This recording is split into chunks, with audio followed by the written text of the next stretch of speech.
This is a steel fabrication shop where we build all our steel shells. We do narrow boats, wide beams, Dutch barges, trawlers, Thames launches.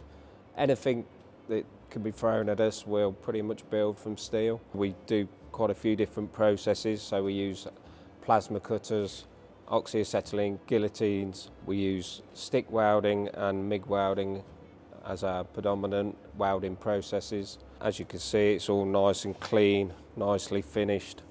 All the linishing, all the welds are nice, but this has got to be linished off yet. Most of the boats are 10mm floor plate, 6mm hull, and either a 4 or 5mm superstructure, depending on the boat. We also put a lot of strength into our boats. So you can see there's two 60x60 6mm angle iron frames that run longitudinal along the boat, and then uprights every 4 foot, and then floor bearers every 2 foot, even on a narrow boat. So our boats, even a narrow boat, is very strong. Obviously there'll be a lot more in the Dutch barges, depending on the category. All our shells are made from flat plate as a rule, so we just buy in flat steel and then fabricate to whatever shape we need to. Occasionally we will buy in a steel kit, which basically gets laser cut, normally in Holland on grade A steel. Then we have to sort it all out into sections and frames, fabricate all the frames together, and then we can plate around the frames. So it's a different process to how we build our own boats, but you know, there's pros and cons for both ways. Once the steelwork is all finished, you can see it's quite dirty. There's lots of mill scale. It's been sanded, obviously the mill scale's all gone, but again, it's very smooth, and paint doesn't like, believe it or not, sticking to smooth surfaces. Our next process is called shot blasting. So we'll take it down to the next shop, and we will literally shot blast all of the contaminants, all of the mill scale, shot blast all that back to SA 2.5, which is back to white steel, which gives it an excellent key for the paint to stick. A lot of our competitors feel that this is not necessary, but it has been proven in the past that, you know, it protects your boat so much more. Instead of taking the boat out the water every 12 months or 18 months, we can actually leave our boats in the water for up to 7 years. We've had them actually come out the water longer than that, and they've still been in excellent condition. So the next process, the shot blasting, is probably one of the main parts of the job, and one of the things that we do totally different to a lot of other boat builders. We got with International Paints right at the beginning, and said to them, look, we want the best for our boats, you know, what system, what do we have to do to get the best paint process? And International said straight away, the only way to do a real good epoxy system is to shot blast. So straight away we bought in more equipment so that we can shot blast. So we had to get a 400 CFM compressor and a shot blast setup, which gets rid of all the mill scale and all the contaminants on the steel, so that once we've painted the boat in the epoxy, we know that's going to last, and it's going to last for up to 7 or 8 years, which sets us much ahead of a lot of competitors. Right, so these are two of the processes we use in the steel fabrication shop. We have a third one over there that we'll explain later. But this one's a plasma, which is used mainly for cutting shapes, sizes. This will cut up to 25mm steel, and it's designed to have less heat, so it's got less distortion. It's a lot cleaner cut, as you can see. Nice and clean edges, cuts ever so smooth, and that piece of steel is virtually dead straight. Whereas this is oxyacetylene, which we'll use if it's a lot more shapely. Sometimes on the floor plate we'll use the oxyacetylene to cut. It doesn't cut as clean. You get a bit more of a jagged edge, a lot more grinding and cleaning up needed. So that, a last resort, we'll use that. You can see it's slightly bowed where the heat's gone into the steel. So we do use that process, but not that often anymore. It's normally the plasma or the guillotine. So at Bluewater boats we do two main processes of welding. One is MIG welding, which is basically wire and gas, a lot quicker, more modern techniques. You can change different settings for different types of welding.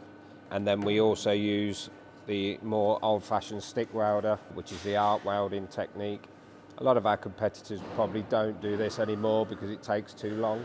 Main areas we use it is vertical seams sometimes, and the floor plate. It's 10mm thick floor plate, and mainly if the boat's ever lifted out the water, they do stretch quite a lot, so it's a much stronger weld. It's not as brittle, so it will actually stretch a little bit. And it's a better process for thicker material on the whole. If you look down at the boat there, the floor plate, so that's 10mm thick steel, which will be V-prepped, and then we'll put a root run and then a 4mm iron powder capping weld over the top, just to make sure you've got the strength. If you look at the vertical seams there, we start at the bottom and we work our way up.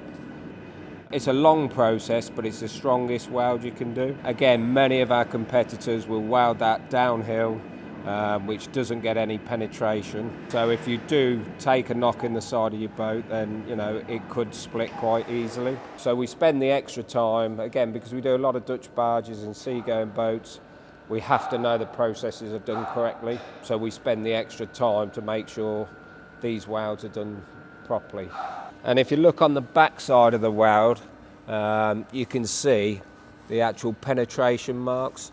So the weld has actually penetrated through both of the sheets of steel, fusing them together, and you can see the penetration is almost probably just about over 25mm wide. That's how much heat has gone into it. If we was to weld that downhill and you looked on the other side, you'd see there's very little heat gone into the actual steel. So this is why we use this process on all our vertical seams, as it's the only way to do it properly and be 100% sure that this seam is never going to fail in the future. This is our fastest and cleanest way of cutting steel in the fabrication shop. This is a 4-metre long guillotine. It'll cut up to 6mm steel, very fast, very efficient and very clean, so there's no grinding or cleaning up afterwards, which helps no end on various sort of job applications and the time scales. And again, just overall nice for the operators and the workers in here. It's quite a tough job. So if you stood there with a 9-inch grinder, grinding and cleaning, it's not the nicest job. So this machine takes the hard work out of it, which we're going to show you this process now. You have to set different parameters for different thicknesses of steel. But apart from that, once it's set up, it's very quick and easy to use. We can even measure and use there's a line that you can see across for cutting the steel, or there's also a backstop for bigger plates that we can set the backstop so we can do multiple pieces in a row. So if we've got tanks that we're doing more than one of, we can set that and it'll automatically move the backstop to the different sizes we set into the computer. Next we have the rolling machine. We really like to do things very bespoke, and curves can really just set off a boat, especially on the outside seating areas. Curves just look so much nicer than flat cut corners. So yeah, we invested in a rolling machine so that whatever the size or width of boat and the radius we need to create, again, we can do that all in-house, so we can create any shape.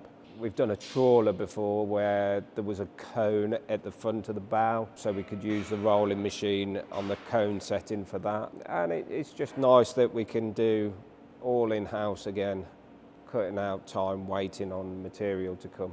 Got to keep your fingers well back. You don't want your fingers going through this machine, so yeah, you need to be alert and making sure that you're well away from the safety rope that runs around the machine.